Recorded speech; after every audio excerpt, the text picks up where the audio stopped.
ساتویں جماعت کی جغرافیہ کا 9واں سبق زراعت ہے۔ اس سبق سے متعلق یہ دوسرا ویڈیو ہے۔ زراعت سے منسلک مختلف پیشے ہوتے ہیں، جس میں مرغی پالن ایک پیشہ ہے۔ اس پیشے کے مد نظر مرغیاں اور اس جماعت کے دوسرے پرندوں کو پالنے کا چلن کم و بیش دنیا بھر میں دکھائی دیتا ہے۔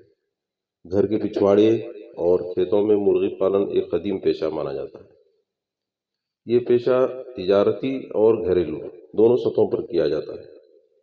تجارتی سطح پر اس پیشے کو کرتے ہوئے مرغیوں کی پرورش اور نگرانی خاص طور پر کی جاتی ہے۔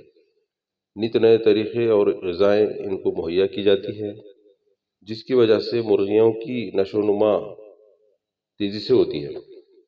گوشت اور انڈے بڑے پیمانے پر حاصل ہوتے ہیں، لیکن اس طرح کا گوشت ہمارے لیے مضر ثابت ہو سکتا ہے۔ البتہ گھروں میں پالے جانے والی جو مرغیاں ہوتی ہیں، ان کا گوشت ہمارے لیے بہتر ہوتا ہے۔ کچھ علاقوں میں خرگوش پالن، ایمو پالن اور خنزیر پالن کا پیشہ بھی اختیار کیا جاتا ہے، اور یہ تمام پیشے تجارتی پیمانے پر کی جاتے ہیں۔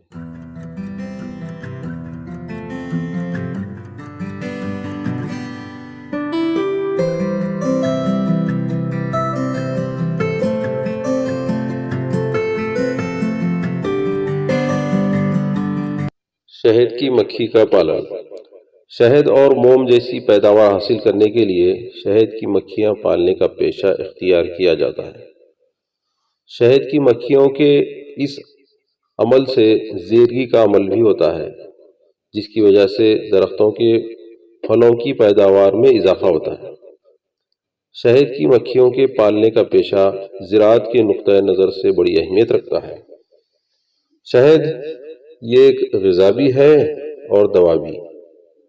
شہد ایک ایسی چیز ہے جس کو 1000 سال تک بھی اگر رکھا جائے تو وہ خراب نہیں ہوتا، اور نہ ہی اس کے ذائقے میں کوئی فرق آتا ہے۔ شہد کی مکھیاں آپس میں کبھی نہیں لڑتی، جبکہ دوسرے کیڑے اور مکوڑے مکھیاں وغیرہ آپس میں لڑتی ہیں۔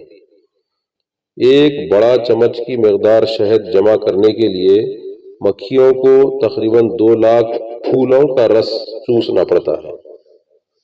آدھا کلو شہد بنانے کے لیے شہد کی مکھی کو تقریباً 35 لاکھ مرتبہ اڑانیں بھرنی پڑتی ہیں اور 50,000 کلومیٹر کا سفر طے کرنا پڑتا ہے۔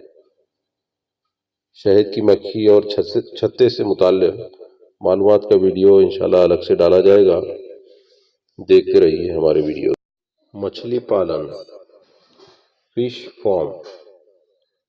مچھلیوں کی افزائش کے لیے کھیتوں میں مصنوعی تالاب بنائے جاتے ہیں اور اس میں پانی کا ذخیرہ کیا جاتا ہے۔ ان تالابوں میں مچھلیوں کے انڈے چھوڑے جاتے ہیں۔ یہ انڈے ایسی مچھلیوں کے ہوتے ہیں جو میٹھے پانی میں افزائش پاتی ہیں۔ مچھلیوں کی زیادہ سے زیادہ پیداوار کے لیے مچھلیوں کی پرورش سائنٹیفک طرز پر کی جاتی ہے۔ کھلے سمندر میں ماہی گیری میں کئی خطرات کا سامنا ہوتا ہے۔ جال میں مختلف اقسام کی چھوٹی بڑی مچھلیاں آ جاتی ہیں، جن کی جماعت بندی کرنے میں محنت لگتی ہے۔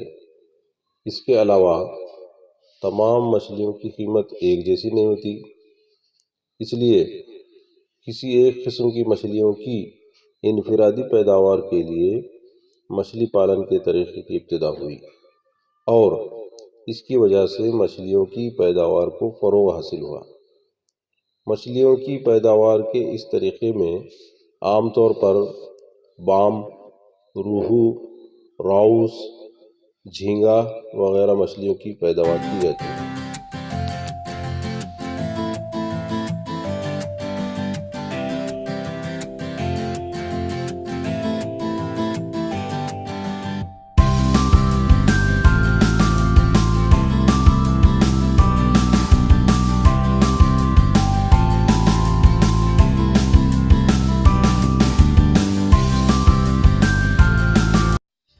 ریشم کے کیڑوں کی صنعت، یعنی ریشم کے کیڑوں کی افزائش۔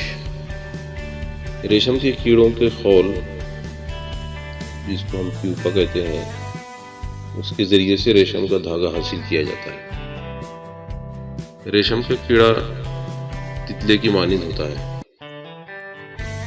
ریشم کے دھاگے نہایت مہین اور مضبوط ہوتے ہیں۔